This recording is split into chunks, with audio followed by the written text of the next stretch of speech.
बिहार के उप मुख्यमंत्री माननीय सम्राट चौधरी ने मंच से उपस्थित लोगों को संबोधित करते हुए कहा कि अभी जो हमारे आपके बगल में मगध की धरती, जिसे मगध की नींव रखा जाता है, जिसको माना जाता है गया में जहां विष्णुपद मंदिर है और जहां पर हम अपने पूर्वजों को पिंडदान के माध्यम से मुक्ति देने का काम करते हैं। साथियों, अभी नरेंद्र मोदी की सरकार ने तय किया है कि जिस प्रकार से काशी बना है, उसी के तर्ज पर विष्णुपद के कॉरिडोर को भी बनाने का काम किया जाएगा और इसका भी डीपीआर का काम शुरू हो गया है। साथियों, इस काम को भी आगे ले जाना है।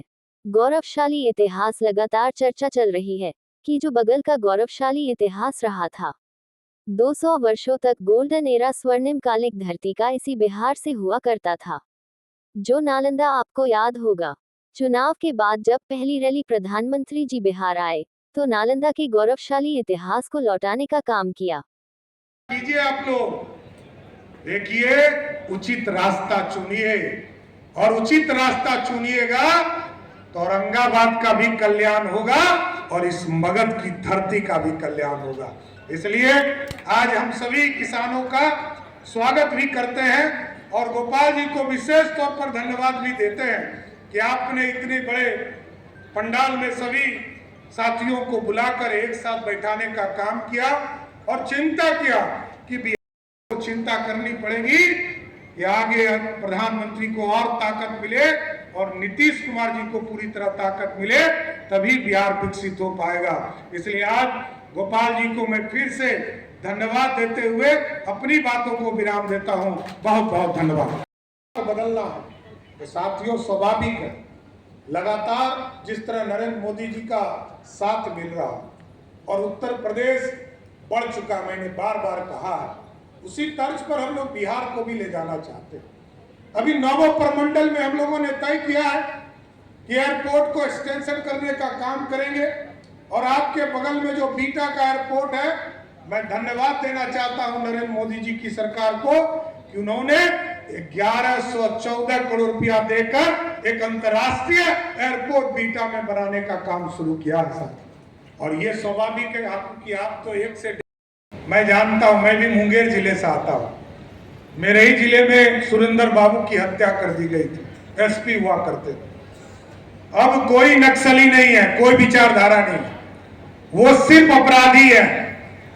अपराधी को या तो औरंगाबाद के जेल में रहना होगा और नहीं तो सोन में ही उसको दफनाने का काम बिहार की पुलिस करेंगी। साथियों, कोई बच नहीं सकता है।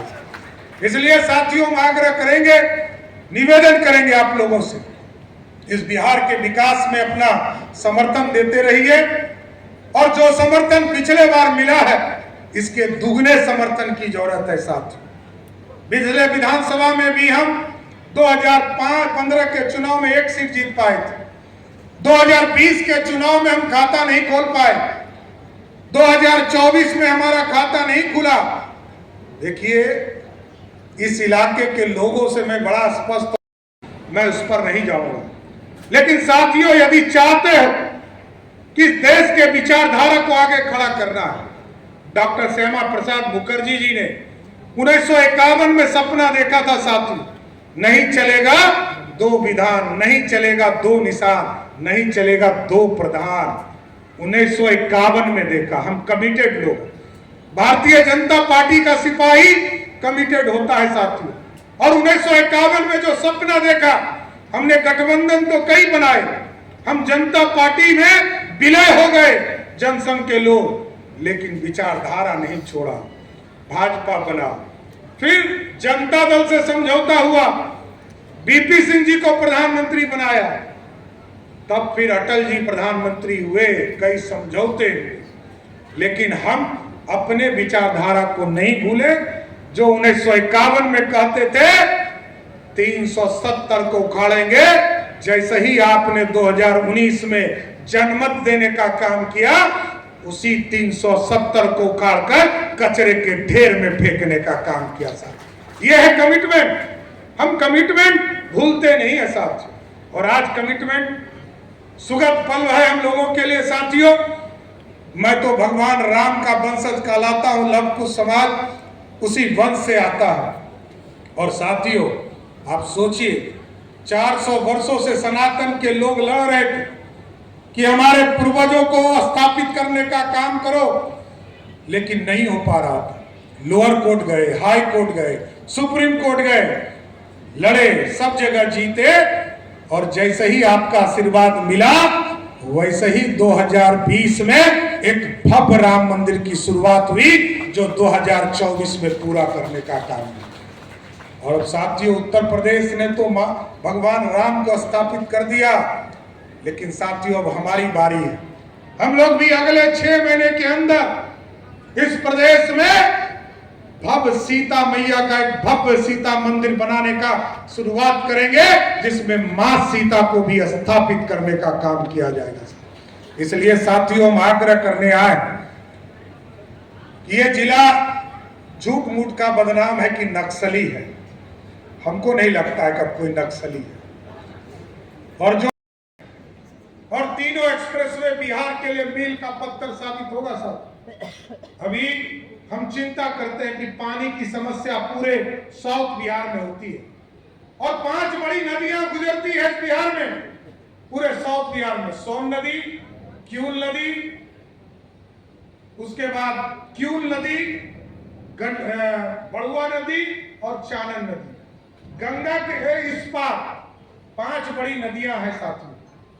और हम लोगों ने जिस तरह इंद्रपुरी बराज बनाने का काम किया है, हम आपको स्वस्थ करना चाहते हैं कि हम एक्सप्रेसवे जो बनाना चाह रहे हैं बक्सर से लेकर भागलपुर तक, इस 5 जो हमारा टेल पॉइंट है, जो गंगा में पानी चली जाती है और सीधे गंगा से पानी सीधे बे ऑफ बंगाल चला जाता है, हमको यूटिलाइज नहीं कर पाते। हम लोगों ने तय किया है, अभी डीपीआर का काम शुरू किया है। अभी बक्सर से लेकर ये जो 5 नदियां हैं, इन सभी 5 नदियों पर बांध बांधने का काम करूंगा, जिससे कि बराज से पानी जो है 0% जो पानी हम यूटिलाइज करते हैं, और कुछ लोग जमीन के नीचे से पानी खींचने का काम कर रहे हैं। तो मैं उसको जरूर जांच करवाऊंगा, यदि दोषी पाए जाएंगे तो जरूर कार्रवाई किया जाएगा साथियों, इससे पीछे नहीं है। क्योंकि हम लोगों ने तो अभी 20 दिन पहले हम लोग इंद्रपुरी बराज आए थे साथियों, माननीय मुख्यमंत्री जी के साथ, पूरे औरंगाबाद को पानी कैसे देना है इसका चिंता कर रहे हैं। यहाँ कैसे कोई पानी निकाल सकता है, एकदम उसको रोकने का काम किया जाएगा, और पूरी तरह औरंगाबाद शहर को पूरी तरह इंद्रपुरी बराज से पानी लाकर यहाँ शुद्ध पेयजल देने का काम किया जाएगा।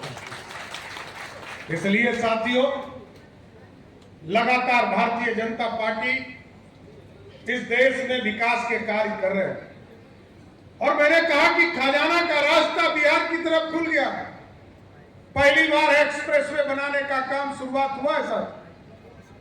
और अभी जो हमारे आपके बगल में मगध की धरती, जिसको मगध का नींव रखा जाता है, जिसको माना जाता है, गया में जहां विष्णुपद मंदिर है, और जहां पर हम अपने पूर्वजों को पिंडदान के माध्यम से मुक्ति देने का काम करते हैं साथियों, अभी नरेंद्र मोदी की सरकार ने तय किया है, जिस तरह काशी बना है उसी के तर्ज पर विष्णुपद के कॉरिडोर को भी बनाने का काम किया जाएगा, और इसका भी डीपीआर का काम शुरू हो गया सर। इस काम को भी आगे ले जाना।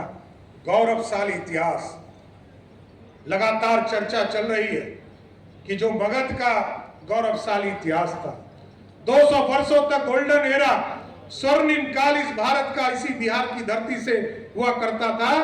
जो नालंदा, आपको याद होगा चुनाव के बाद पहली बार जब प्रधानमंत्री जी बिहार आए, तो नालंदा के गौरवशाली इतिहास को लौटाने का काम किया।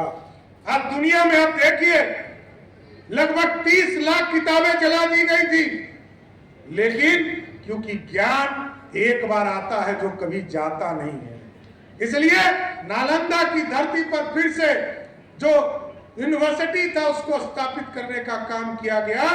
और एक और चीज आज प्रधानमंत्री जी ने जाते जाते हमें कहा कि जिस तरह नालंदा को स्थापित किया गया आदरणीय मुख्यमंत्री नीतीश कुमार जी के नेतृत्व में, उसी तरह हम विक्रमशिला को भी स्थापित करने का काम करेंगे साथियों, और विक्रमशिला भी स्थापित होगा साथियों।